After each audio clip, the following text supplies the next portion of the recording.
எல்லாருக்கும் வணக்கம். இன்னைக்கு நாம பார்க்க போற கதை சும்மா சாதாரண கதை இல்ல. அதிகாரம், சூழ்ச்சி, அப்புறம் நம்ம யார் மேல நம்பிக்கை வைக்கிறோங்கிறத பத்தி ரொம்ப ஆழமா யோசிக்க வைக்கிற ஒரு கதை. சரி, வாங்க ஒரு கேள்வியோட ஆரம்பிக்கலாம். நீங்களே யோசிச்சு பாருங்க, ஒரு நேரடி எதிரி ஆபத்தானவனா இல்ல நம்ம கூடவே இருந்து குழி பறிக்கிற ஒரு தந்திரமான நண்பன் ஆபத்தானவனா? இந்த கேள்விதான் இந்த கதையோட மொத்த சாராம்சமே. கதை நடக்கிற இடம் வல்லூர் மலைன்னு ஒரு பெரிய காடு. அங்க ஒரு ராஜா இருந்தாரு. அவரோட ஆட்சியை யாராலையும் அசைக்க கூட முடியாதுன்னு எல்லாருமே நினைச்சிட்டு இருந்தாங்க. அந்த ராஜா பேரு கோமான். அவரு ஒரு யானை. மனசால ரொம்ப நல்லவரு, ரொம்ப பலசாலி. ஆனா பிரச்சனை என்னன்னா, அவரோட அந்த பெரிய உருவமும் அதனால அவர் கவனிக்க தவறின சில விஷயங்களும் தான் அவருக்கே தெரியாம அவருக்கு பெரிய ஆபத்தை கொண்டு வந்துச்சு. சோ இங்கதான் கதையோட முக்கியமான ட்விஸ்டே இருக்கு. ஒரு பக்கம் கோமான் யானையோட பிரம்மாண்டமான பலம், இன்னொரு பக்கம் சாதுவனு ஒரு நரி. அதுக்கு பலம் பெருசா இல்ல, ஆனா மூளை பயங்கரமான தந்திரம். இது பழத்துக்கும் நடக்கிற சண்டை இல்ல, பழத்துக்கும் மூளைக்கும் நடக்கிற ஒரு கிளாசிக் யுத்தம். சரி வாங்க, இப்ப கதையோட வில்லனான அந்த நரி எப்படி தன்னோட சதி வலையை பின்ன ஆரம்பிச்சதுன்னு நாம பார்க்கலாம். இந்த சாதுவன் இருக்க ரொம்பவே புத்திசாலி. அது ராஜாவை ஒரு ராஜாவா பார்க்கல, ஒரு பெரிய வாய்ப்பா தான் பார்த்துச்சு. ராஜாவோட பலவீனத்தை கரெக்டா கவனிச்சு இந்த யானையை வீழ்த்துனா அது தனக்கு பல நாளைக்கு உணவாகும்னு ஒரு கணக்கு போட்டுச்சு. சிம்பிளா சொல்லணும்னா ராஜாவை ஒரு பொருளா தான் அது பார்த்துச்சு. இதுல முக்கியமான விஷயம் என்னன்னா, அந்த நரிக்கு ஒரு விஷயம் நல்லா புரிஞ்சுது. இந்த யானையை நேருக்கு நேரா சண்டை போட்டு ஜெயிக்கவே முடியாது.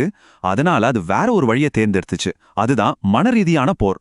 அதாவது நேரடியா தாக்காம மத்தவங்களோட மனசை மாத்தி அவங்கள வச்சே காரியத்தை சாதிக்கிறது. ஓகே, ஒருத்தனை நேரடியா ஜெயிக்க முடியாதுன்னு தெரிஞ்சா என்ன பண்ணணும்? அவனோட எதிரிகளை ஒன்னு சேர்க்கணும். அதைத்தான் இந்த நரி பண்ணுச்சு. மற்ற மிருகங்களோட கோபம், பொறாமை, இது எல்லாத்தையும் தனக்கு சாதகமா ஒரு ஆயுதமா எப்படி மாத்துச்சுன்னு பாப்போம் வாங்க. முதல்ல அது நேரா போறது கடுவன்னு ஒரு வயசான சிங்கத்துக்கிட்ட. அது ஒரு காலத்துல ராஜாவா இருந்தது. அதனால அதுக்குள்ள இருக்கிற அந்த ஈகோவை, அந்த காயப்பட்ட பெருமையை கரெக்டா சீண்டி விடுது. அந்த யானை உன்னை பார்த்து சிரிக்குது, இந்த கிழட்டு பூனையால இனிமே ஒன்னும் பண்ண முடியாதுன்னு முயல்கிட்ட எல்லாம் சொல்லிட்டு இருக்குன்னு ஒரு பொய்யை அவிழ்த்து விடுது. பாருங்க ஒருத்தரோட பலவீனத்தை எப்படி தாக்குதுன்னு. அங்க பேசி முடிச்ச உடனே அடுத்த டார்கெட் வேங்கைன்னு ஒரு இளம் புலி. சிங்கத்துக்கிட்ட ஈகோ தூண்டுச்சு இல்லையா, இங்க புலியோட பொறாமையையும் திமிரையும் தூண்டி விடுது. அந்த யானை உன்னை பார்த்து கோழைன்னு சொல்லுது, உன்னால ஒரு பெரிய எலும்ப கூட உடைக்க முடியாதாம்னு சொல்லுது. யோசிச்சு பாருங்க, ஒவ்வொருத்தரோட வீக்னஸ் என்னன்னு தெரிஞ்சு அதுக்கு ஏத்த மாதிரி எப்படி கதைய கட்டுதுன்னு. சரி, இப்போ சிங்கம் புலி ரெண்டு பேரையும் உசுப்பேத்தி விட்டாச்சு. இப்ப அந்த நரி தன்னோட மாஸ்டர் பிளான, அந்த கச்சிதமான புரியை எப்படி செட் பண்ணுதுன்னு பார்க்கலாம். பிளான் ரொம்ப சிம்பிள், ஆனா பக்கா பிரில்லியன்ட். முதல்ல யானை கிட்ட போய் ஒரு புதுசா ரொம்ப சுவையான மரம் இருக்குன்னு ஆசையை காட்டணும். அப்புறம் அதை அப்படியே பேசி பேசி மந்தார பொய்கைன்னு ஒரு இடத்துக்கு கூட்டிட்டு போகணும். அந்த இடம் முழுக்க சேரும் சகதியுமா இருக்கும். அங்க சிங்கம் ஒரு பக்கமும் புலி ஒரு பக்கமும் ஒளிஞ்சிருக்கும். யானை சேத்துல மாட்டிக்கிட்டதும் ரெண்டு பேரும் சேர்ந்து தாக்கணும்.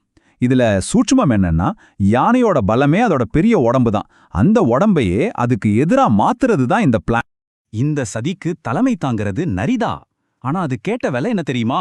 எனக்கு பெருசா ஒன்னும் வேணாம், அந்த யானையோட சின்ன தும்பிக்கை மட்டும் போதும்னு சொல்லுது. அப்பாப்பா, என்ன ஒரு நடிப்பு!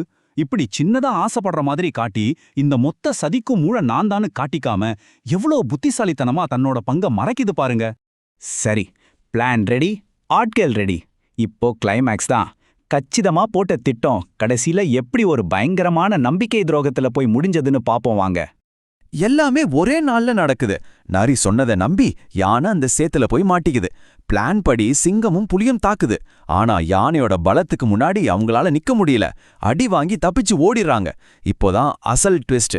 நரி தன்னோட கூட்டத்தோட அங்க வருது. ஆனா சண்டை போட வரல, அந்த யானைய காப்பாத்துற மாதிரி நடிக்குது. களைச்சு போயிருந்த யானையும் ஆஹா நரி நம்மள காப்பாத்த வந்துருச்சுன்னு நம்புது. ஆனா அடுத்த கணமே அந்த நரியும் அதோட கூட்டாளிகளும் சேர்ந்து நம்பி வந்த யானைய இன்னும் ஆழமான சேத்துக்குள்ள இழுத்துட்டு போய் மூழ்கடிச்சு கொன்னுடுறாங்க.